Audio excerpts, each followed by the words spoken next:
What's up, guys? Alright, so I am already recorded everything for this video.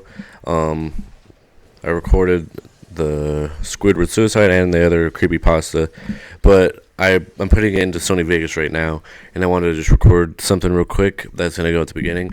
I wanted to give a big shout out to Fresh Atili and Cynical Diamante. They are starting up their YouTube channel. Saul and Julio, my girlfriend's cousin and little brother, they're starting up a channel, and we're going to be making lots of videos. We're going to start a Minecraft world on the Xbox, and it'll be us three and probably a couple other people that have it, and we'll just be building shit, and I'll be recording, uploading. You know, they're going to get Skype on their computers, we're going to play, and we're going to do, we could probably make a Call of Duty montage or something. You know, we're going to be making videos, but once they finish setting up their channel, I'll put them in the description, and they'll be in a video soon, and probably 2 videos from now, or a couple videos. So this video you're about to watch is a CreeyPasta. I'm about to stop recording right now, but you guys are about to hear me reintroduce myself because I recorded it before I recorded this. So just ignore that. So I hope you guys enjoy this video, and I was trying to find the real video of the Squidward suicide, because they aired it once for like a day, like an hour, and they took it down. But I couldn't find it. You know, I found one, but it was really ugly. You know, you couldn't even see it. So then I found one in Korean. So, but but you can't see, you can't understand. I mean, so I'll try to find another one, the real one. So I hope you guys enjoy this video. Bye. What's up, guys? It's Dubs, and I'm making another video in less than 2 months after making a video. And this is gonna be a CreeyPasta video. I got a lot of views on it. A lot of people liked it, so I felt like doing one. This one is Squidward's suicide. I want to talk a little bit before I start. The gameplay is Devil May Cry. I don't know what mission it is. It's where I'm at on my new Xbox. I've already beat the game. I was trying to record Virgil's downfall, but I kept trying to download it and it kept fucking up. So I ended up just continuing where I was in the story mode, and this is where it is. So it's like a 20-minute gameplay. So I'm gonna read this CreeyPasta and then a shorter one after it. So this one is it's like written. Someone typed it out about Squidward's suicide. You can look it up. It's like a whole thing. It's a real episode. I haven't watched it. I can find it and post it at the end of this video. I should. Or I'll post a link. Alright, so I have it right here. I just want to start off by saying, if you want an answer at the end, prepare to be disappointed. There just isn't one. I was an intern at Nickelodeon Studios for a year in 2005 for my degree in animation. It wasn't paid, of course. Most internships aren't. But it did have some perks beyond education. To adults, it might seem like not a big one, but most kids at the time would go crazy over it. Now, since I worked directly with the editors and animators, I got to view the new episodes days before they aired. I'll get right to it without giving too many unnecessary details.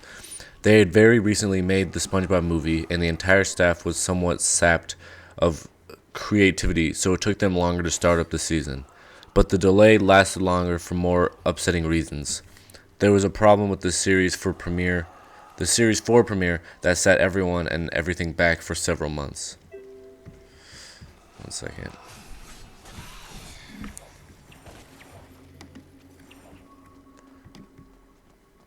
Me and 2 other interns were in the editing room, along with the lead animators and sound editors for the final cut.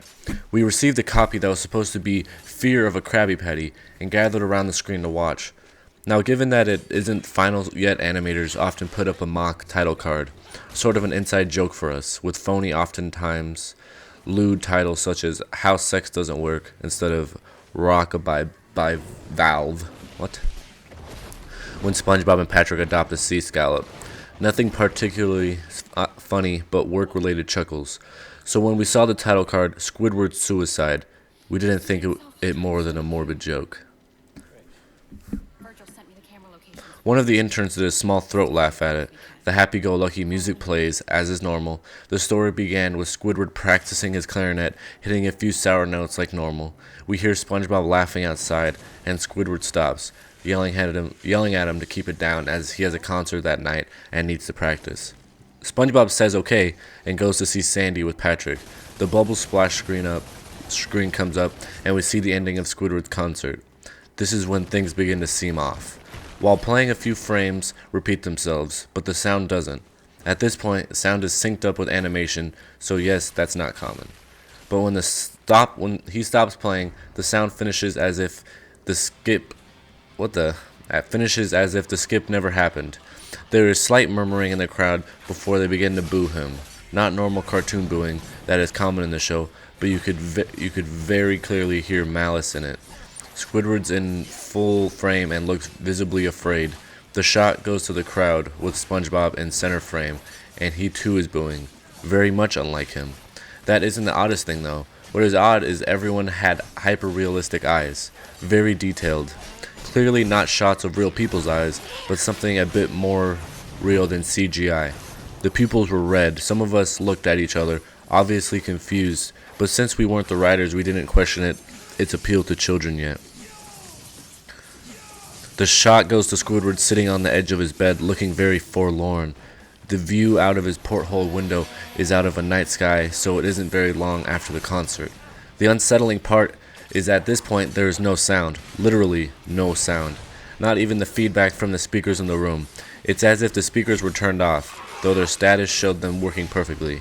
He just sat there, blinking, in the silence for about 30 seconds. Then he started to sob softly. He put his tentacles, over his eyes and cried quietly for a full minute more. All the while, a sound in the background very, very slowly growing from nothing to barely audible. It sounded like a slight breeze through a forest. The screen slowly begins to zoom in on his face. By slow, I mean it's only noticeable if you look at shots 10 seconds apart side by side. His sobbing gets louder, more full of hurt and anger. The screen then twitches a bit, as if it twists in on itself. For a split second, then back to normal. The wind through the trees sound gets slowly louder and more severe, as if the storm is brewing somewhere. The eerie part is this sound, and Squidward sobbing sounded real, as if the sound wasn't coming from the speakers, but as if the speakers were holes, the sound was coming through the other side. As good as sound as the studio likes to have, they don't purchase the equipment to be that good to produce sound of that quality. Below the sound of the wind and sobbing, very faint, something sounded like laughing. It came at odd intervals and never lasted more than a second, so you had a hard time planning it.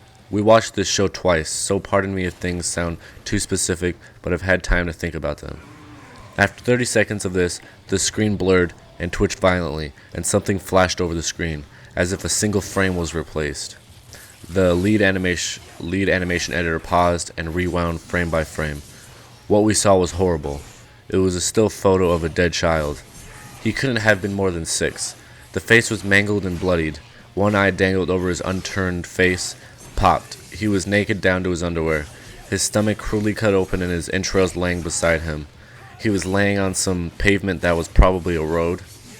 The most unsettling part was that there was a shadow of the photographer.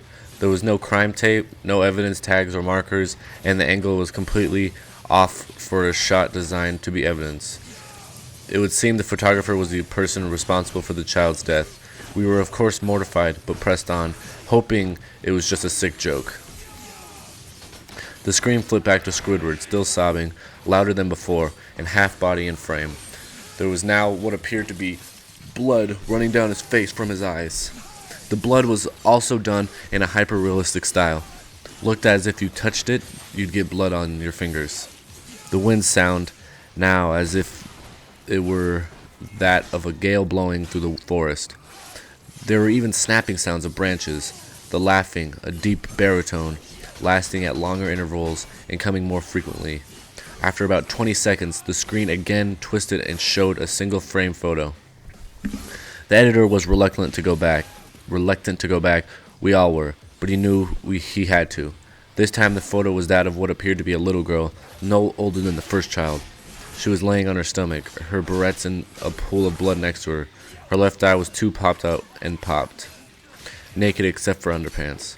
Her entrails were piled up on top of her above another crude cut along her back.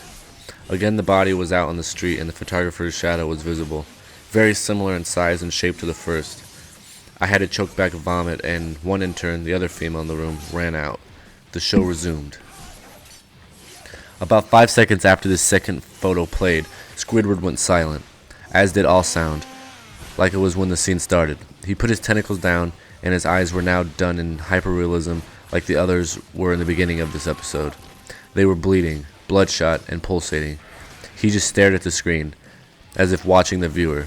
After about 10 seconds, he started sobbing, this time not covering his eyes.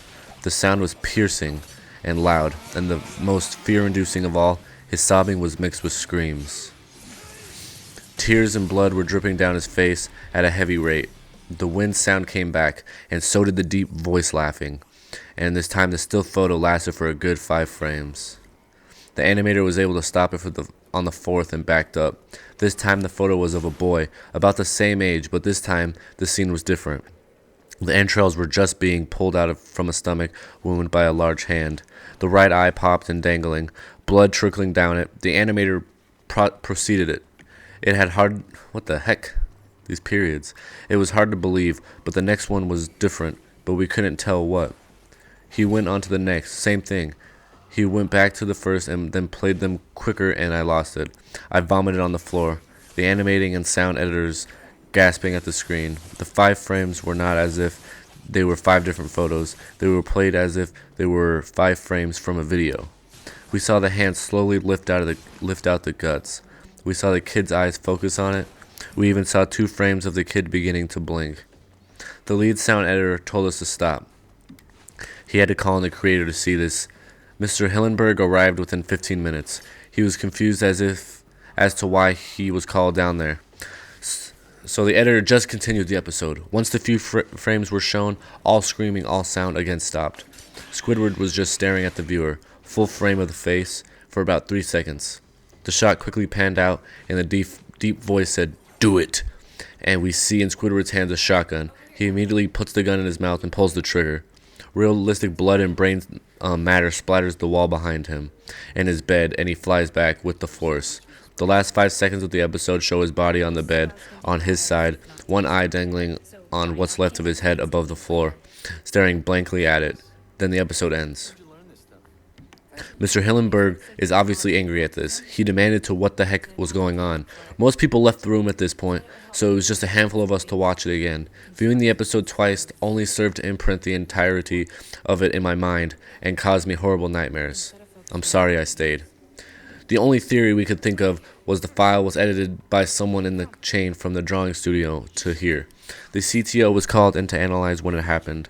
The analysis of the file did show it was edited over by new material. However, the timestamp of it was a mere 24 seconds before we began viewing it.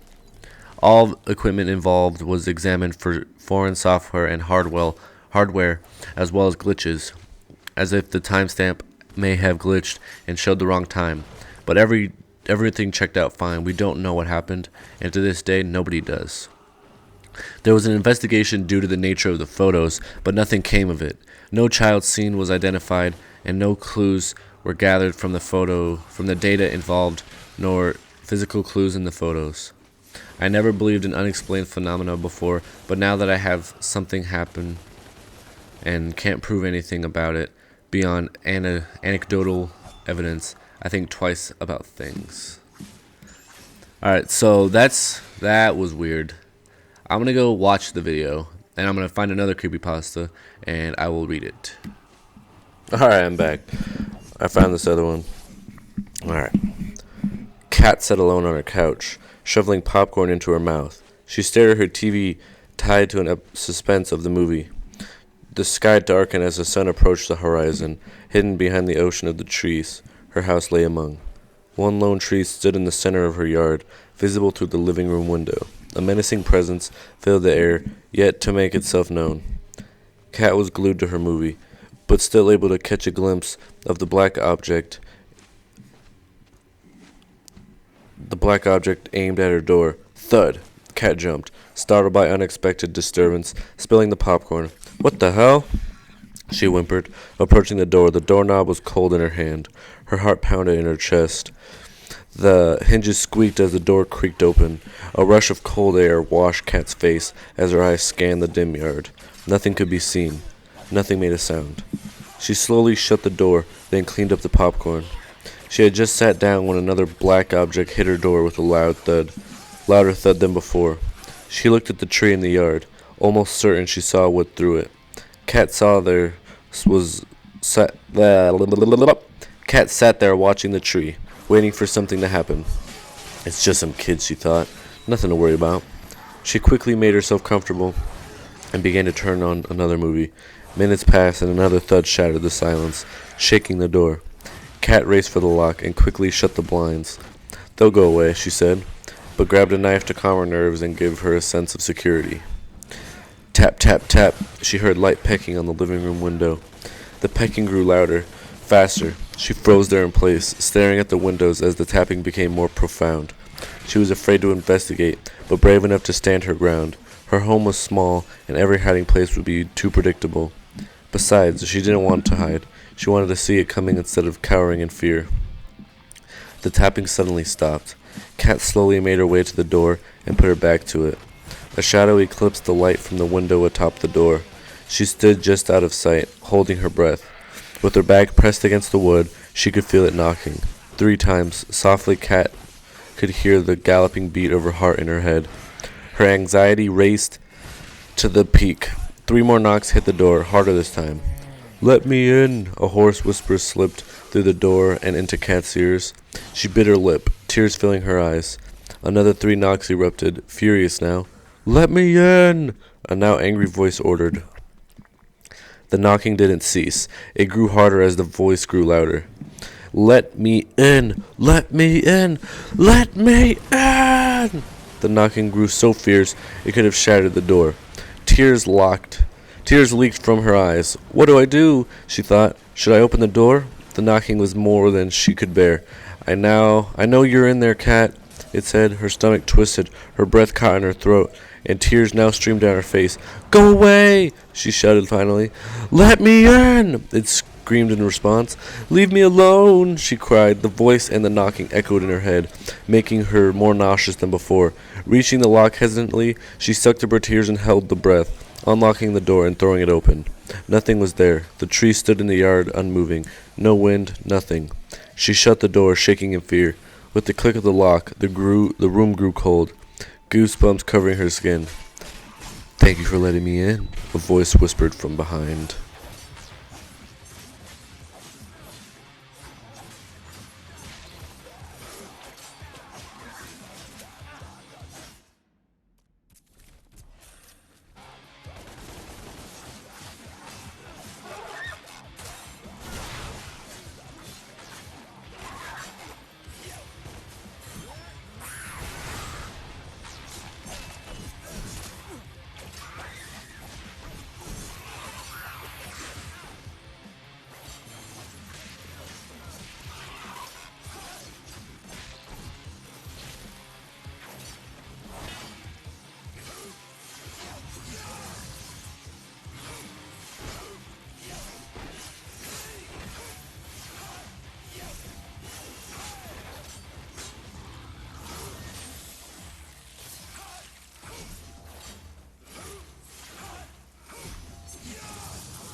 hear me?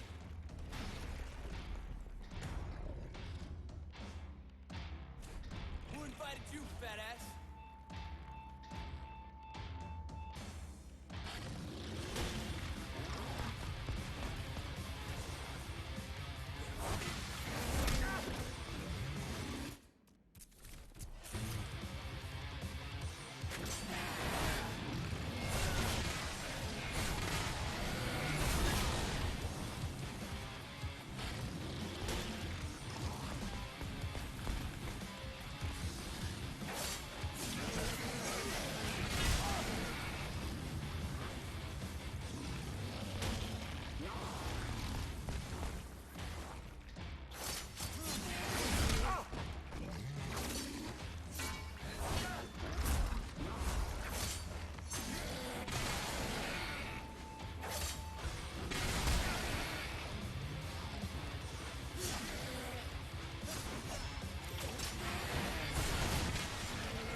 Harder they fall.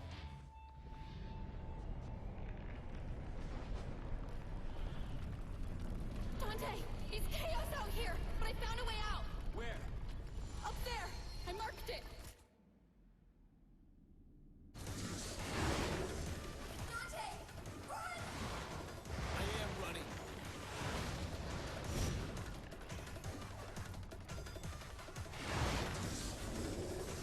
Dante, run! I am running.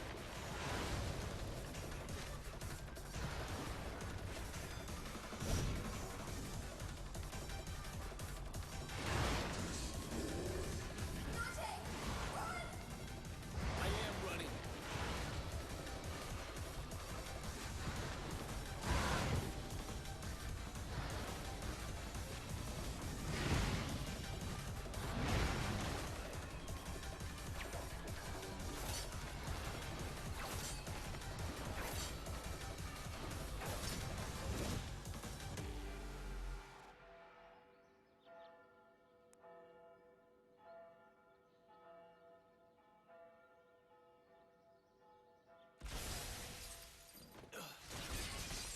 I just seem to drag on forever. Church.